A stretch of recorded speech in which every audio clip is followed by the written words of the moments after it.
Welcome to a presentation by the Australian Delphi users group that was shown at our 2024 Symposium. Before we start the actual presentation, I would just like to go through a few things. Our forums provide a resource where you can ask questions and receive answers about Delphi. There are many experienced Delphi users who watch our forum and provide helpful answers to your questions. You can also show your knowledge by answering questions that others may have. Attendees of the symposium have access to a 2024 symposium category, which is where you will find information related to this year's symposium.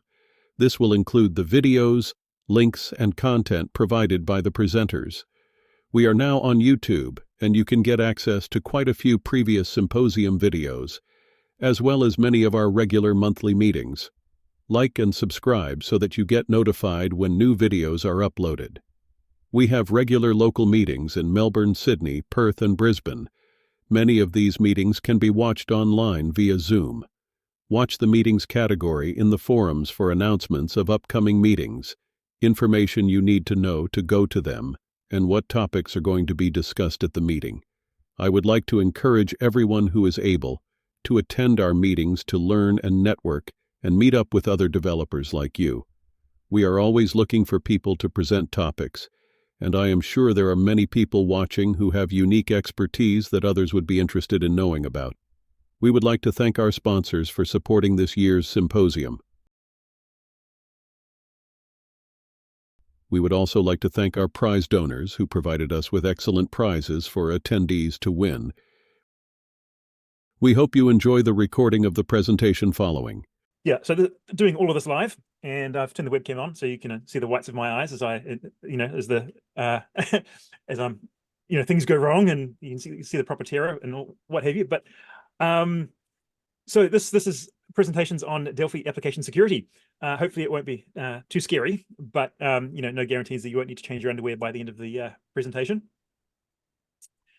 So about me, I'm an Embarcadero MVP. I run the LearnDelphi.tv website, have a YouTube channel, publish some books, blah, blah, blah. Let's get on to the real content. So we're going to cover a bunch of stuff in this talk.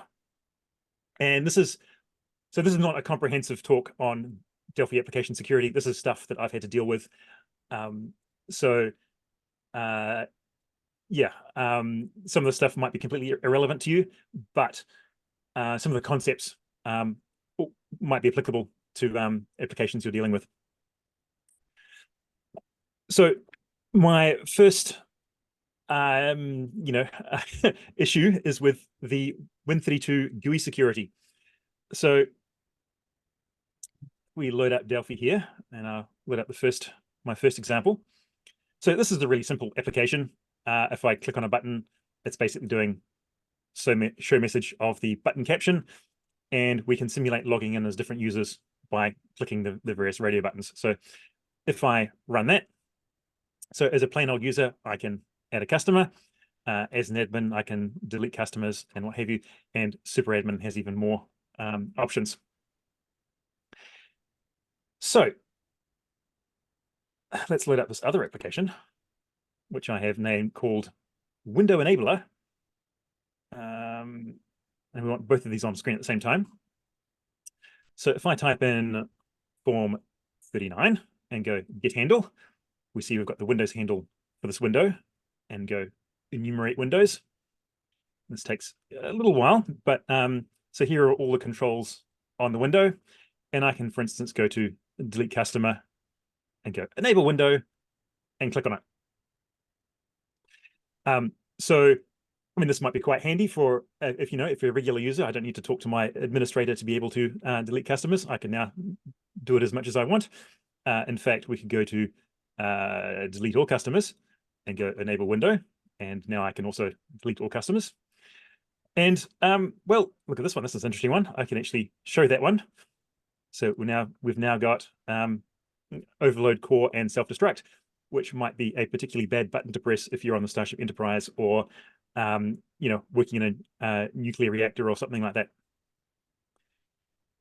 So this is basically demonstrating that Win32 security is very broken. That is to say, there is none.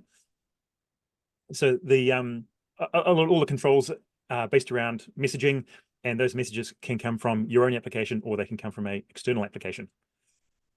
So, how does this work? Well, it's nothing particularly complicated. I've pretty much copied all of this off Stack Overflow. So the first thing to do is we want to get the handle of the window, and so all this is doing is finding all the windows and finding one that has our form 39 in it, and it just returns that handle and puts that into our edit box. And then enumerate windows has this interesting function here, which is this is just a Win32 standard Win32, in Windows function, and we're just enumerating all the windows of our form 39 window, and basically it's doing it semi sort of recursively, and creating a tree view of all the controls with their handle, class name, and caption. So when I first saw this, I was a little bit shocked, but many years ago. But you definitely need to be aware of it if you're building a Windows application. So you will have noticed there was no elevation of privileges required. I do not need to be an administrator on the computer to be able to do this. A regular user can do it, and it is just basically standard Windows API calls. There's nothing difficult about it. There are plenty of applications you can download that do exactly this, but I chose to write my own. Now, to kind of reduce your exposure to this, avoid putting code directly behind controls. So we have buttons with the button one click directly attached to it. If you use actions, this process becomes a lot more difficult. I've had a bit of a discussion on Stack Overflow. I'm not actually sure if it completely makes you immune to this kind of attack. I mean, I think it makes it immune directly to a sort of this Win32 control attack, but there might be other ways of changing your application. Certainly, you can go in and change the executable to make, shift the maybe on-click event to something else. So basically, what you need to do is, confirm the person has the user has appropriate access to be able to execute the code within the event, or call it something. Yeah. So you cannot rely on the GUI itself for your to secure it. And certainly, yeah, that's a pretty dangerous practice. There's one thing I kind of cheated. Did I close all those? Yeah.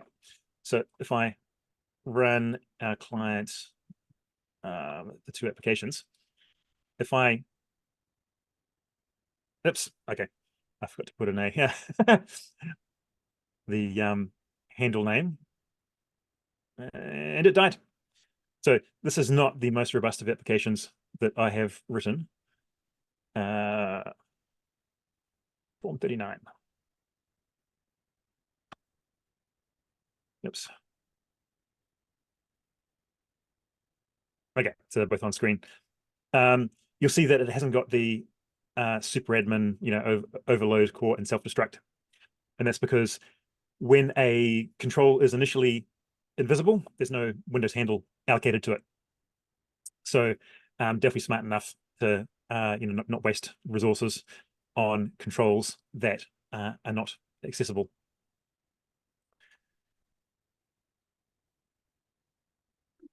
So yeah, my recommendation would be use actions and confirm, the user has enough privilege to be able to click on the button from within the event.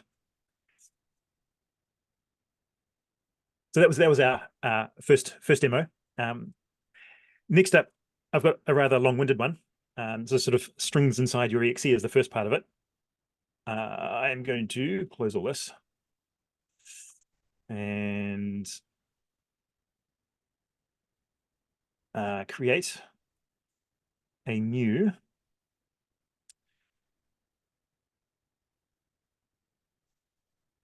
save project as I'm up to 7.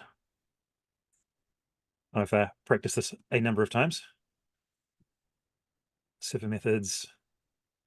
I don't know what's happened, but the save as dialog is painfully slow to render. And we'll call it server. So there's our server executable, and I'm going to add a VCL forms application, and I might as well save that off now. Save project as into data snap. Unit 42 is fine. And I'm going to call it client. So to connect to our server, the rather slightly misnamed SQL connection. And all I need to do is set the driver to data snap. I'm also going to turn off login prompt because that does not work with data snap connections. And if we look at the params, these are all the kind of the default ones that are exactly what we want. And so I can click connect, and I didn't start our server. So let's do that now. Okay, so that's happily running in the background. And we can connect to it. So we want to be able to call our reverse string method on that server. And so I call it edit, and I call it edt reverse string, put a button on, call it button reverse, and I'll just remove the. Okay, so this is our highly sophisticated GUI all designed. And in our onClick event, we want to call the server method reverse string.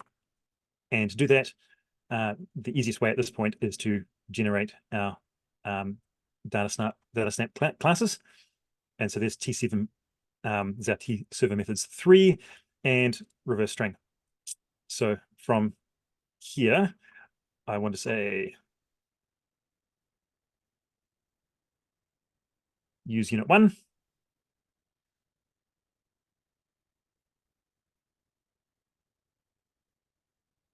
Create a client. We need to pass in a DBX connection.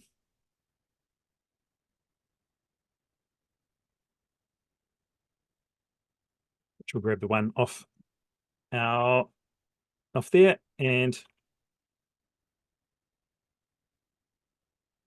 we'll free it, and then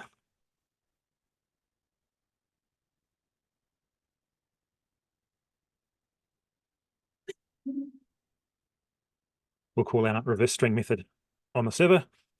And the last thing we need to do is actually be connected to the server. So let's just call open, and we'll just leave the connection open. We don't need to check if we're connected or not. Open already does that for us. So that should be all we need, I think, to run. Call reverse string, and there we go. Our string is reversed. So that's a rather computationally expensive way of reversing a string, because we're, there's encryption involved. We're converting to and from JSON and what have you. But it's our example for testing that the server is actually doing what we want. Okay, so I'm going to shut down the server. And so we've got, so the encryption is all working. What we now want to do is username and password. And so we'll go back to the server in our server container. And in here,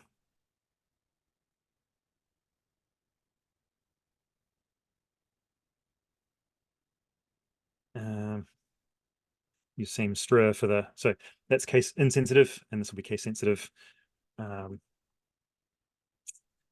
And not secure 1. So same with an E. So adding a 1 makes that much more secure. Anyway, so we can run our server again.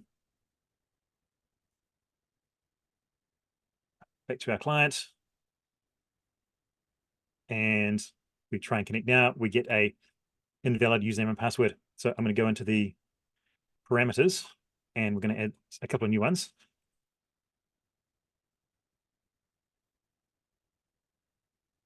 Let's do that bit. Oops. Alister and a password.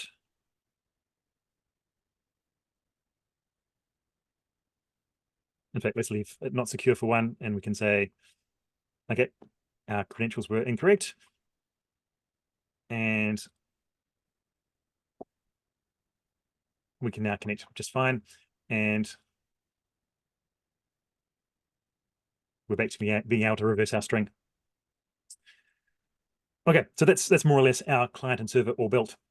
Now, I'm mainly going to concern ourselves with the client exe in terms of problems that we're going to run into.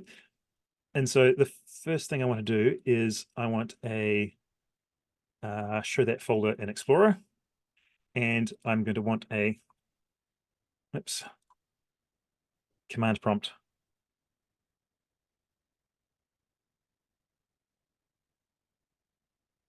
And there we have our client and server. And what I'm going to do is there is some tools called sysinternals from Microsoft.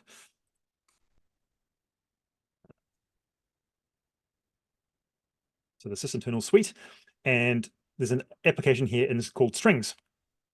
Now, what I'm going to do is going to reset my path so that I don't have to type. Okay, so this strings utility will go through a file and extract all the strings from it. So if I opened client.exe in Notepad++ or Notepad or something like that, it will open and I'll be able to see a bunch of stuff in it. But all the Unicode strings will just be, they'll be every second character because every second character is null basically. But strings are smart enough to go through and find all the ANSI and Unicode strings within a file. So we've got strings in 8. I'm going to limit myself to strings of length 8. So there's the minimum length of string. Going to look at client.exe and pipe that to client.txt. And if I come back here, I can open that in my favorite editor, Notepad++. And so, if I do a find and search for not secure one, we can see that it's present. So it's obvious it's going to be there because I put it in the DFM file, and the DFM file gets linked to the binary to the exe via the linker. So, and we can see all the various data snap properties. So this is fairly easy to find because if a nefarious person can just search for password equals, and they're going to find our not very secure password. So basically, we don't want to store the password in plain text. We could encrypt it, convert it to base64 and then install it, store it within our exe. But I'm going to prompt the user, and it's not running. So let's come back to here. Oops, I want the strings. And I'm just going to pull these out. Oops.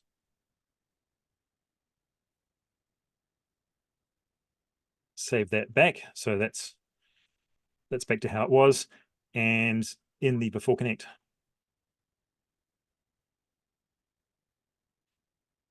just throw these down here for now. So I'm going to want to prompt for a username and password, basically. So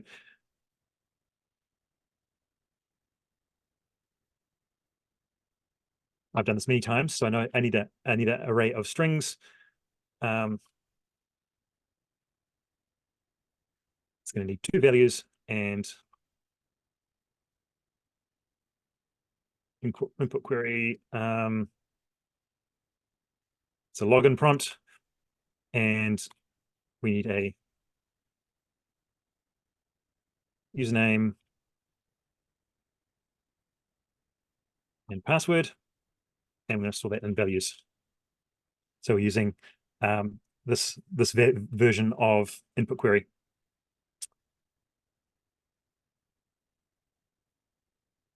We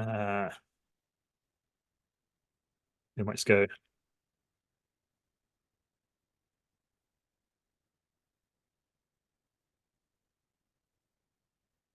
and we don't need to attempt a login if we press cancel.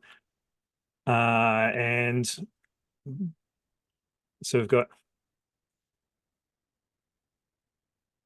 I'm going to set out, params, got values.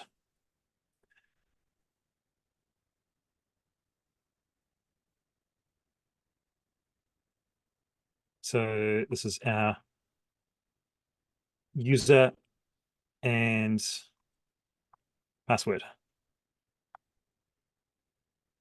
And that can now go.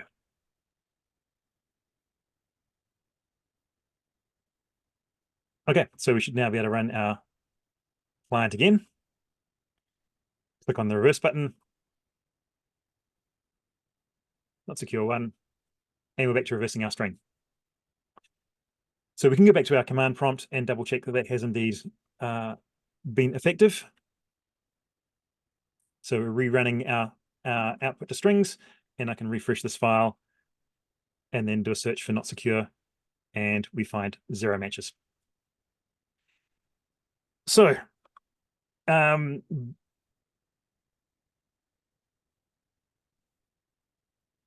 effectively, don't store anything in your exe that a hacker could use.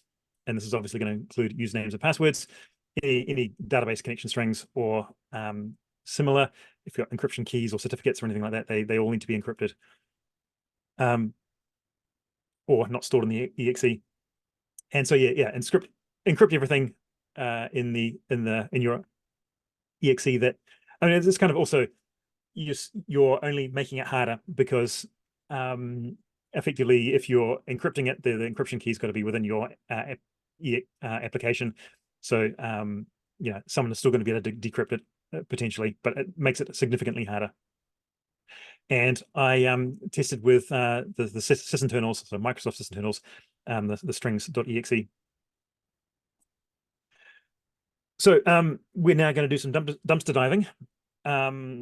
If I come back, in fact, I want to load Task Manager. We'll bring that over. And we need our client running. Oops.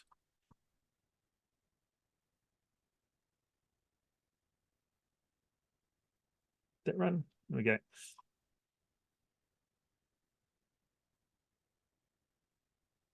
Okay, so we are in fact logged in. And if we go to Task Manager, I can right-click on any application, or just about any application, and come down and say create memory dump. And open file location. And here we have a memory dump that contains everything in memory related to the application. And I think that includes like DLLs and all sorts of things. So it's quite a bit more than the application itself. But I'm not going to worry about that dump. We're going to use another sysinternals tool called procdump, because if you're looking for stuff in memory, you're gonna have to do this lots and lots to as you start clearing out your what's stored in memory. So I have a batch file over here.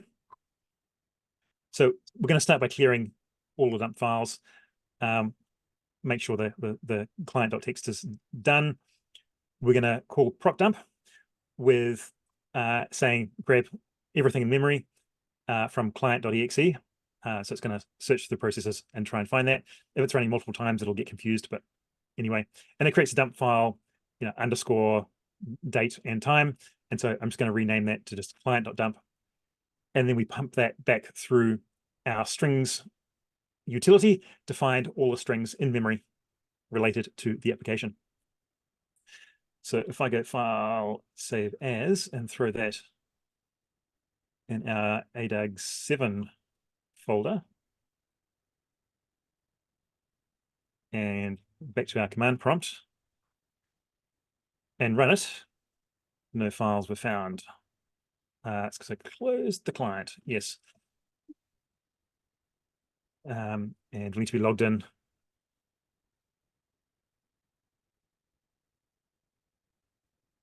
Okay.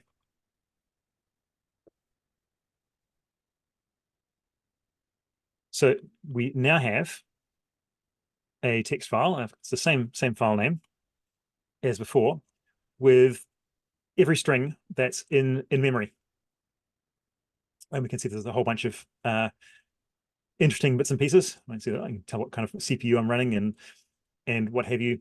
But what I'm going to do is find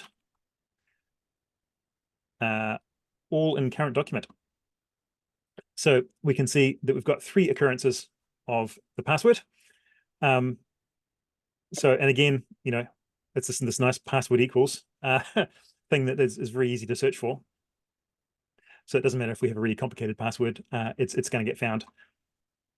So basically, we want to store the password in memory as briefly as possible. So what we're going to do is close our client for starters, and in the on after connect, we're going to clear these, and I'm just going to set these to blank.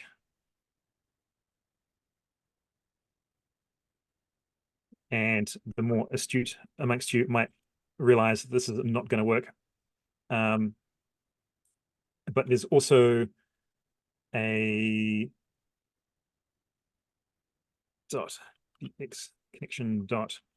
connection properties that has exactly the same. So remember, we store it twice in memory. And so obviously finding these settings was easy, and this was a little bit more complicated. It required some debugging, but we managed to find that one. And now if I run this,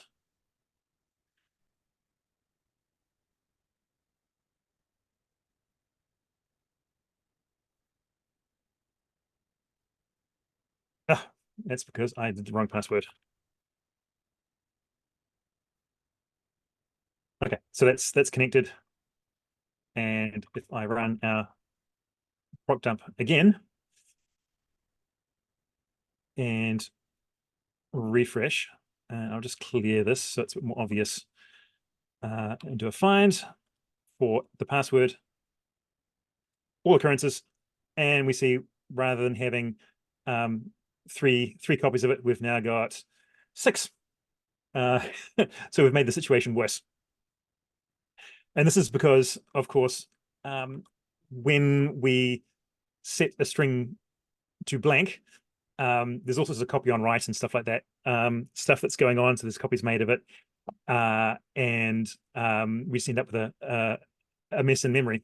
And you know, the string is not set to blank; it's just truncated to 0 length. And so we're not actually removing the contents from memory. Now, we could have some way, we could in some fashion set all the characters to a particular value, you know, overwrite them. You know, you could get a pointer to the beginning of the string and overwrite them, and yeah, which is a lot of work. But instead of doing that, I am going to use the sledgehammer approach. And if I come down to this browser, I'm going to use FastMM. So I've already downloaded this, but you can download it. You know, download it even directly from Delphi. But I have already done so. So I'm just going to go project options. And eventually we can come down and say, we'll use FastMM4. And what we want to do is go to the uses and make the first thing FastMM4. And I'm just going to control enter on that, and then scroll all the way down through this really long comment about all the commits. Oops, there we go, and go into the options. So I'm going to go control enter again, and then do a search for clear. And there's this option. This is disabled by default, but it's always clear freed memory. And so what this does is that every time some memory is deallocated, it gets overwritten with zeros. This says it incurs a big performance hit, but that's relative. Done this in an application and didn't really notice the performance change at all. When you allocate an object, for instance, it gets overwritten with zeros anyway. That memory gets cleared. So this is kind of the reverse process of that. Okay, now I have remembered to eliminate the client. No, I didn't. There it is. So this time we go reverse string.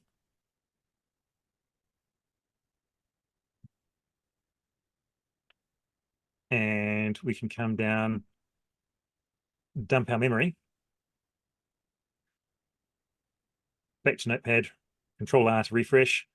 And I'm going to do the clear all, find password, all occurrences, and we're left with 1. Now, if we have a look at this, we see it's JSON. We can see it's kind of looks like it's something to do with DB Express. And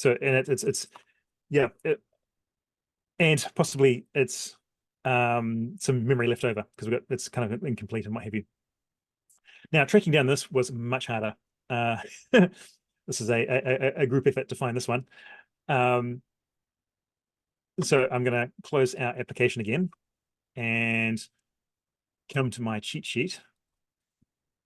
And we want to find this file.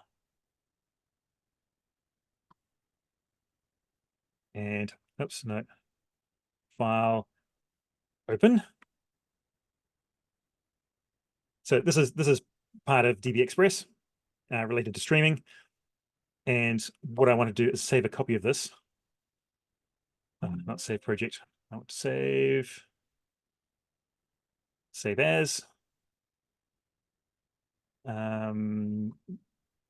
Documents,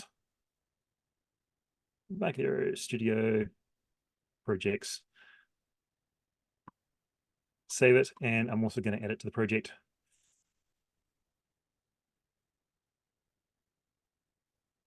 Okay, now there's a bit that I want to modify, and it is this method here.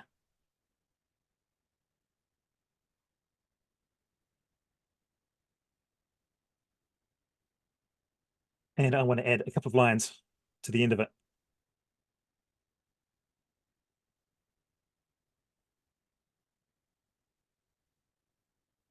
Oops. So what we're doing effectively, so what this is doing is to flush the buffer, it's just resetting a pointer to the beginning of the buffer. And what we're doing is making sure that that buffer is empty, or not empty, but isn't cleared out. Everything, every byte of it is made 0. So finally, after all of this, we do our reverse. Oops. And that's all logged in.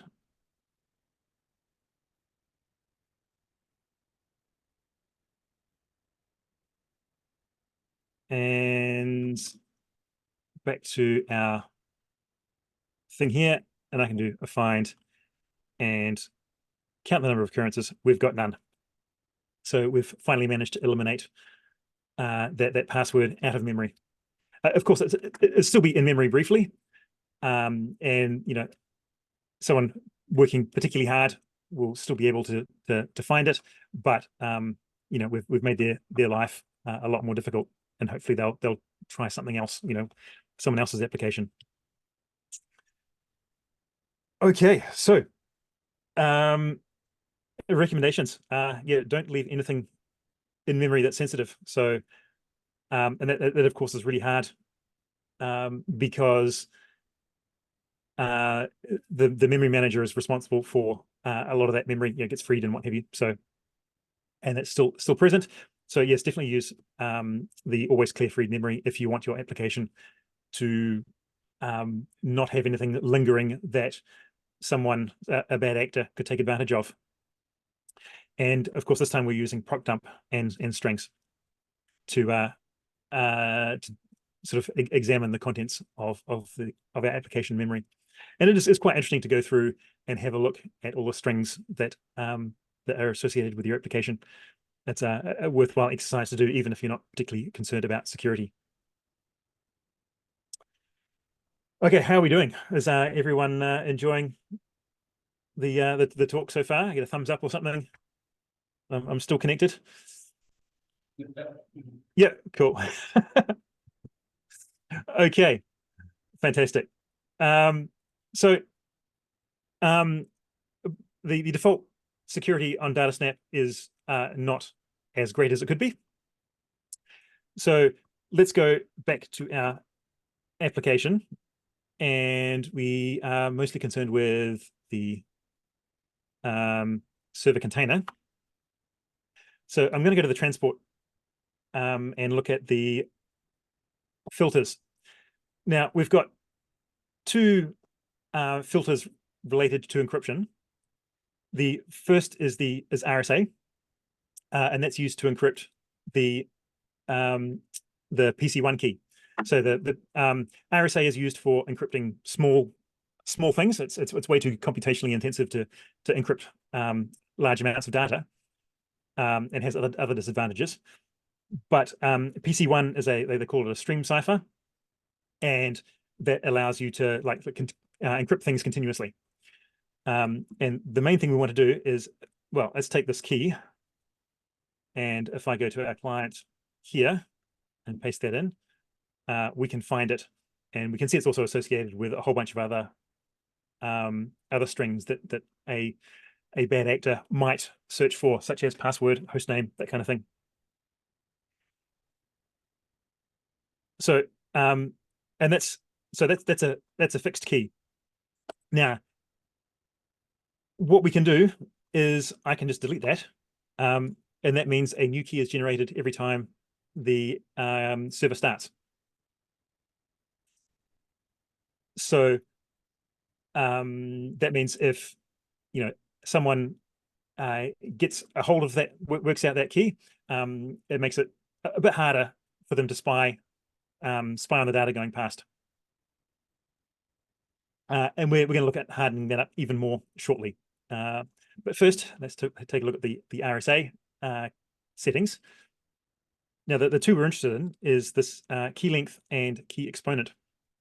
So the RSA algorithm is based on large prime numbers.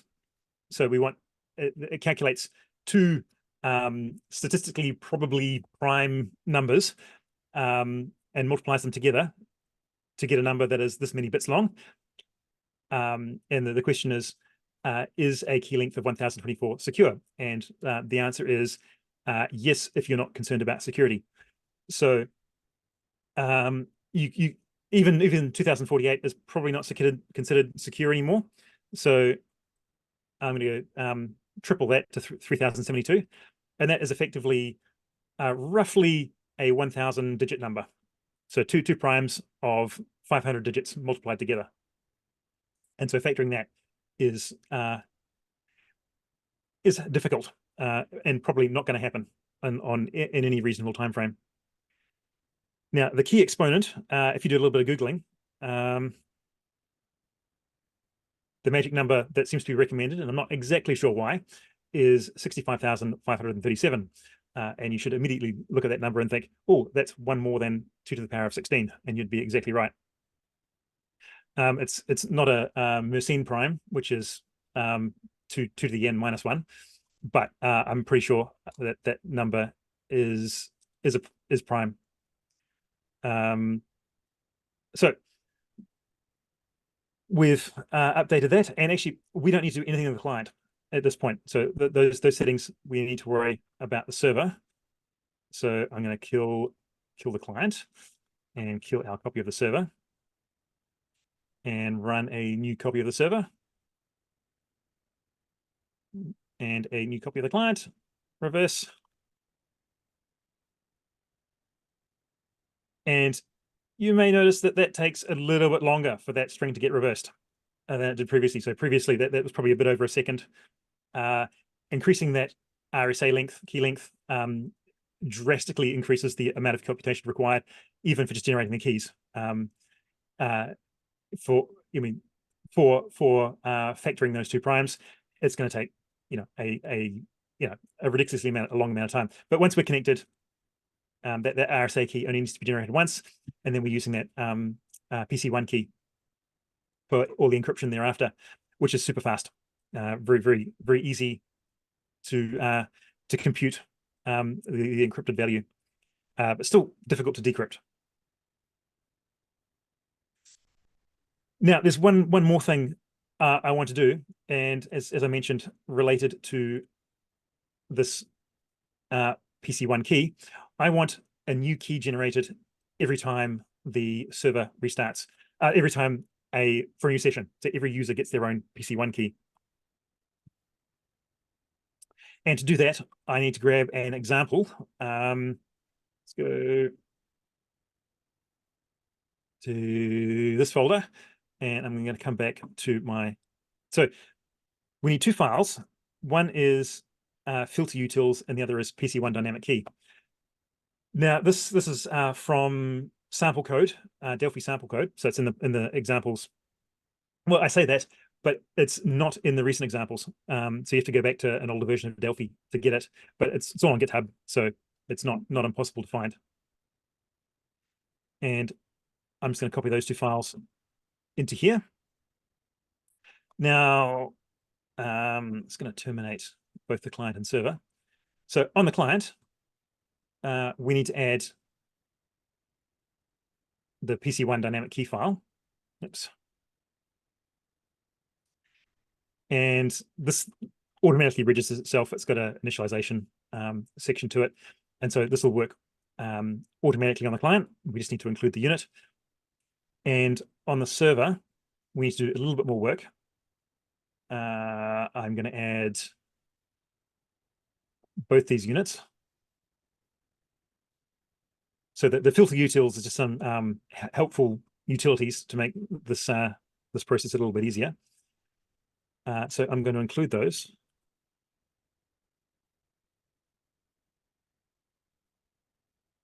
In our uses, and then go to my cheat sheet, and I want 3 lines of code.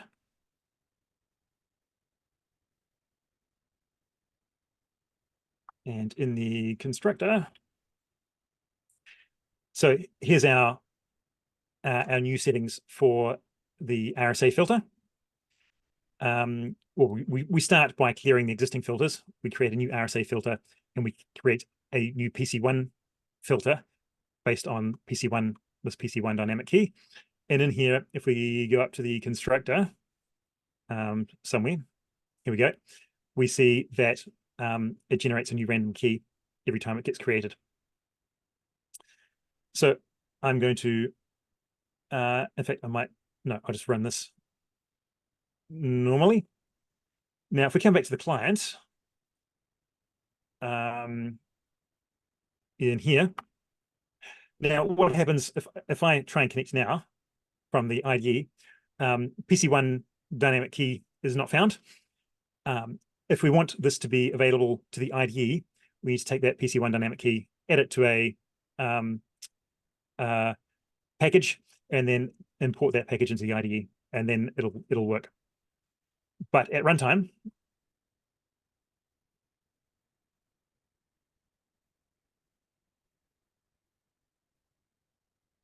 it works just fine. And so now every new session gets its own PC1 key. If that PC1 key gets compromised, it's only affects the current client until it closes and restarts. So they could snoop on the data, but if they've got access to the machine, they could just look at the application effectively. So there's worse things happening. Okay. So what have we done? So we increased our RSA key length. So it means more computation. When that key gets computed, I can hear the CPU fans on my computer ramping up slightly, very briefly, because of all the added heat that's being generated to calculate those big prime numbers. And we've increased our exponent. With the PC1 key, each time the server restarts, a new one is being issued.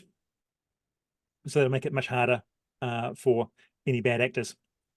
Now, for the really paranoid, I'm only paranoid, but if you're really, really paranoid, RSA is not quantum secure.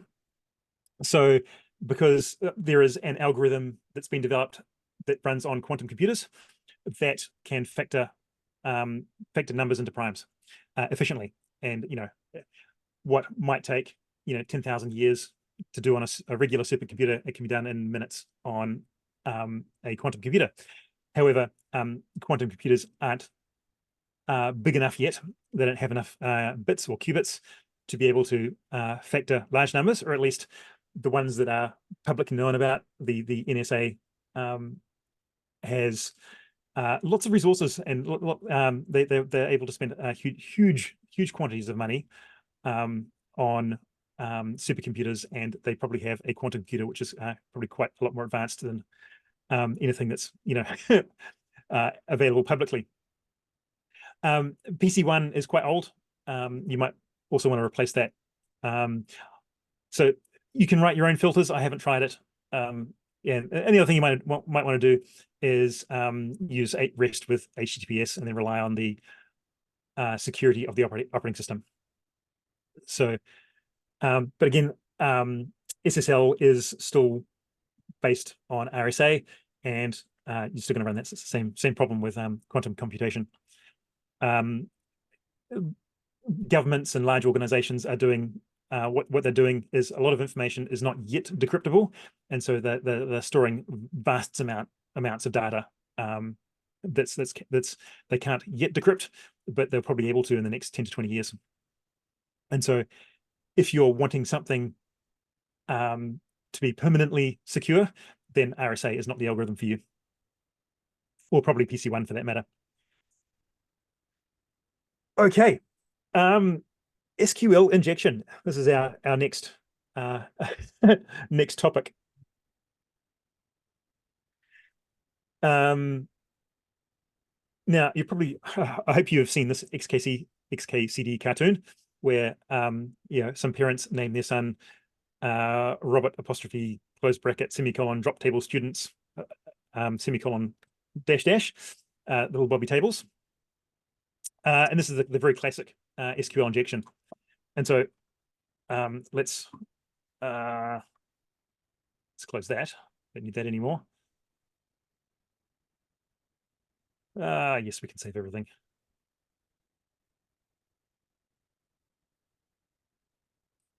And project 23 is an appropriate name for that. No, I don't need to save that one. Okay. So this is my Northwind example. So you're probably already familiar with the Northwind database.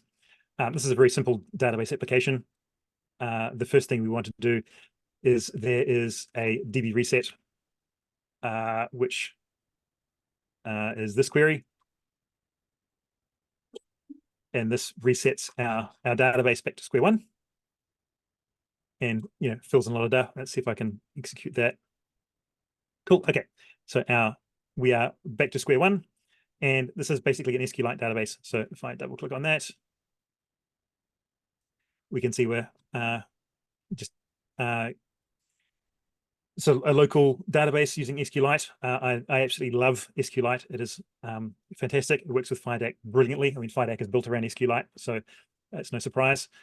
It's super fast, and if you need just a simple database, it's definitely what I'd recommend as a sort of starting point. And then you might want to go something better later on, SQL Server or Interbase or something like that, to scale up your application. Okay, so should be able to run that. And I've got this little search box. And it searches for any custom names with the ent in it. And it is being highly sophisticated about that. We can see it is just doing the percent around the edit box text. Now, this is very susceptible to SQL injection. Go back, and a good way of testing is trying to search for a name such as that, and if you get an error from the dialogue, time for some fun. But so what we can do is we can end our string. We can end the command. Drop table order details. And I thought this was going to be a brilliant example. This is going to work perfectly and demonstrate how easy it is to do SQL injection. But if I go search, I can click this till the cows come home. This is finding everyone that ends in ant at this point, and then it's in theory would be executing the string, but it's not. Copy that to the clipboard. Either FIDAC or SQLite, I think it's FIDAC, might be just truncating the query, and we're only getting the select star from customer aspect of it, and not executing the SQL injection. However, the other button update is doing an update. So it's basically all the customers that are that match the criteria are having their custom name set to test. So rather contrived, but we can do that. And you might go, oh, that didn't do anything. But if I do it again, we can see that order details does not exist. So that successfully dropped that table. I would have done it with customers, but there's some referential integrity going on with foreign keys and what have you that prevents me from doing that. So yeah. So that's very basic SQL injection, and the fix for that is to use parameters or use quoted str or something like that. I'm going to use a parameter, and I'm just going to add parameters to the query. So we can see we've got our SQL and then a variant array of parameters. And I'm just going to take this and add a parameter test. It doesn't actually matter what we call it, because we're not going to refer to it directly. And that should be enough to prevent us from doing that. So we'll do a DB reset and update, and we can do update till the cows come home at this point, because it is trying to. This is now properly sanitized. So that's one form of SQL injection. I've got one more example for you, and that is this login prompt. So we're prompting for a username and password, very similar to what we created in the previous example. And again, we're not escaping or not sanitizing our inputs. And so we've got just checking for the username and password based on the values of what we asked for. And then if we get exactly one user in our database that matches that username and password, we've successfully logged in. So if I go login and admin, the default password for most IoT devices, okay, that was successful. Oops, wrong button. Admin test failed. But if I go apostrophe and then 2 dashes, doesn't matter what I put as the password, we have successfully logged in, because our username, we terminate the string at admin, and then everything else becomes a comment. And so the password is irrelevant. And so how many users in the database are called admin? Well, we've got one. So we successfully log in. So that's another form of SQL injection. And there are lots. If you're doing, it depends on the database server you're talking to, but the examples I've covered here will work with pretty much anything. If you're using Oracle or SQL Server or something like that, there's all sorts of programmatic SQL commands that you can use. Let's close the curtain a bit. Okay, that's better. Okay.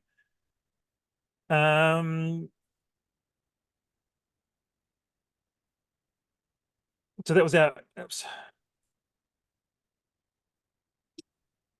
Oh, I thought I had a slide on recommendations, but the recommendation is you escape all user input. So that was my last demonstration. My next examples are just slides. So the first example is something that doesn't work anymore, but it's worth sort of being aware of, because it's there are other things that have similar problems. This was an easy one to demonstrate, because everyone knows Excel just about. So we have an application that's exported some probably timesheet data or something like that to a CSV file, and someone helpful has, as part of the description, typed in equals import XML concat blah blah blah some evil server with a parameter, and it's concatenated the entire spreadsheet. And so this, I say, the theory would be that this would then get forwarded to this URL with the entire contents of your spreadsheet as a parameter. This would be highly disastrous if this was like medical data or insurance, legal, banking. The list is endless as to how the information in this could be quite disastrous, and if it's got names and medical information, it all opens up a whole lot of issues with extortion and what have you. But this does not work anymore. So if you're in an environment where you're still running Excel 2000 or something like that, this might be an issue. But I could not get this to work in Excel or Google Sheets or OpenOffice. I think this particular exploit is a bit is now not an issue. But there are others. So okay, so here's our SQL injection, escape input strings, any input strings. CSV injection, don't allow an equals at the beginning of a field. And as I said, I couldn't make this work. In theory, it might be possible. There's a bunch of settings in Excel where you can reduce the security. After I tried, I don't think this is a problem. But PDF injection is still an issue. And I think so. PDFs can support JavaScript, but I don't think any PDF clients actually execute the JavaScript these days because of the massive security hole that it represents. But you can, like if you are exporting a PDF about a customer, say, and someone had entered into the surname field some PDF script that basically creates a box with a link attached to it that encompasses the entire page. If someone clicks on that page, they can be taken to a website, and that website can say, "What's your username and password?" Kind of thing. So it becomes a bit of social engineering at that point. If you are outputting HTML and XML, that's out of my league. There is so many problems associated with that. HTML is a security nightmare with what you can inject into it. And likewise, XML has some problems as well. And there are books and books dedicated to doing this.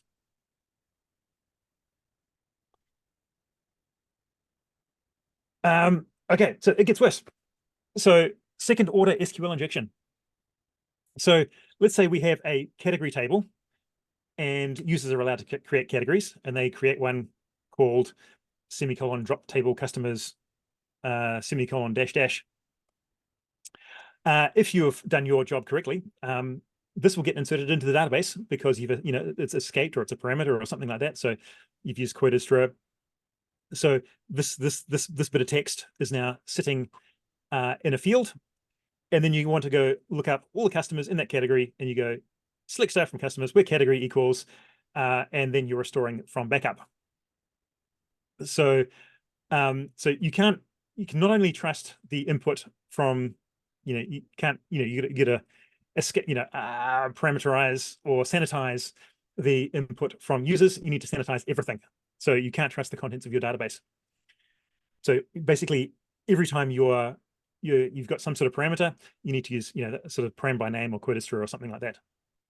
And this gets even more horrible.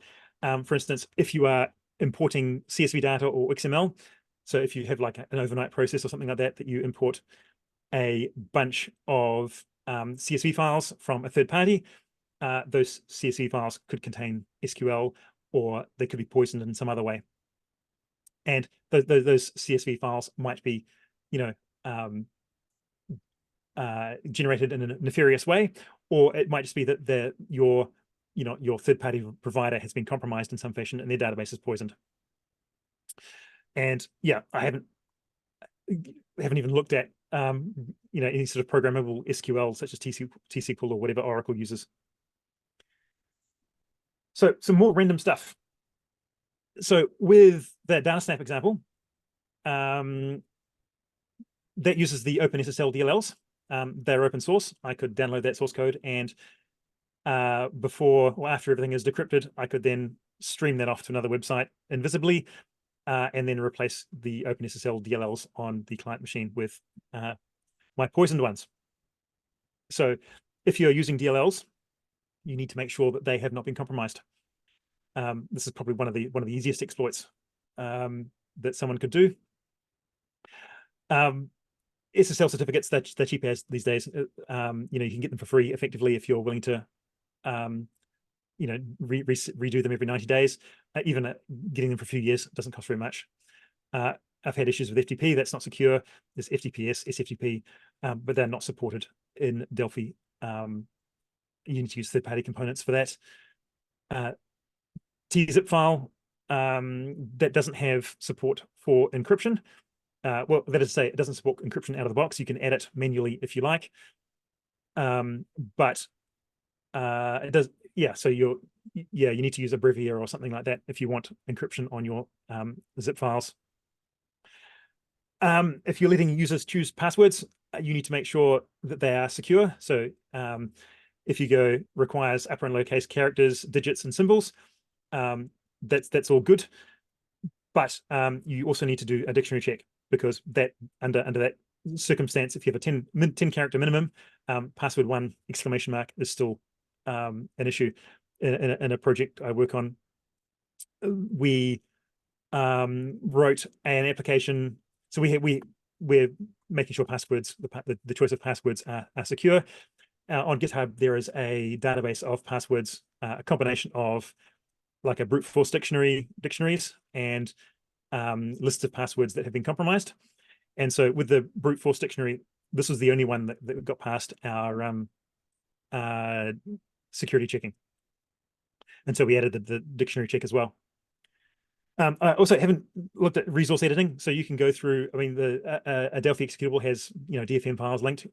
Someone could go through with a resource editor and alter those, or they could change instructions. The change the code that checks for the username and password. It could just jump over that rather than actually executing that code, for instance. So learning more. There's OWASP.org is a good place. I mean, just Google, if you learn about SQL injection, there's a gazillion videos on it. It's such a common problem that there's lots of information out there. For one of the contracts I have to complete a certain number of courses on securecodewarrior.com to be able to carry on working on a particular project.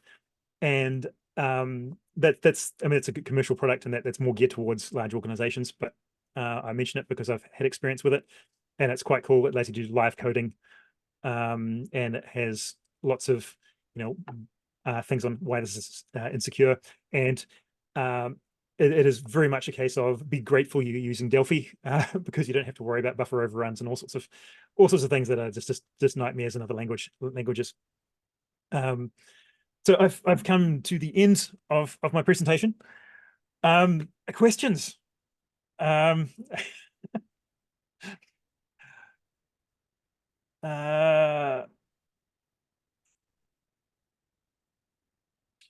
someone has mentioned Flash. Yeah, that's another security nightmare. I don't think anything renders Flash anymore.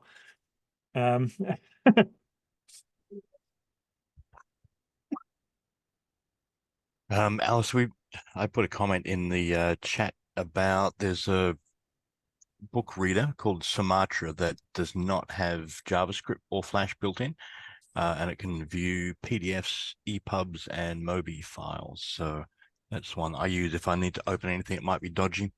Yep. Yeah, I don't think Acrobat executes JavaScript anymore. I think I mean, Adobe have been historically incompetent when it comes to securing Adobe. I think one of their original encryption schemes was ROT13 way back in the day, and that was the beginning of the DCMA Act, and they took some poor person to court claiming that their ROT13, them explaining how ROT13 works was compromising the security of their Adobe Acrobat format. If you don't know what ROT13 is, it's basically you take the letter that you're on and add 13 to get a new letter. So it's kind of the worst encryption scheme one could imagine. It's not even worse than just character substitution. It's just a translation. Okay, has anyone else got any queries and questions? Yeah, I would like to ask, Alister, if you've heard anything from Embarcadero about your flash buffer improvement, if that will make it into a new version of Delphi. I don't think I actually got around to putting that into. I'd have to double check into the quality assurance or whatever it is these days. Although I notice Ian is watching, so maybe that's something I can investigate. But yeah, it's a I mean it's I think I think it probably is a bit of a problem because it does compromise the exe slightly. It would be more secure if it zeroed it out, and I don't think it's a big cost in terms of performance.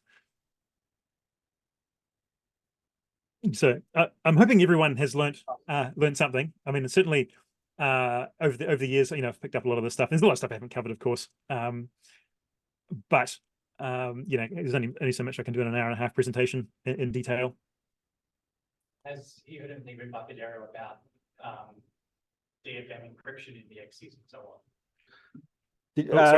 Have you heard anything about DFM encryption in the exes? No, that would be probably quite nice as well. You could possibly do your DFM files as binary rather than as text. Well, it's going to be nasty for version control, but that might obscure things slightly. But you're still going to have a lot of strings and stuff associated in that with it. So yeah, I'd recommend everyone export all the strings from their application and have a bit of a browse through what's in there. You might be shocked, you might not.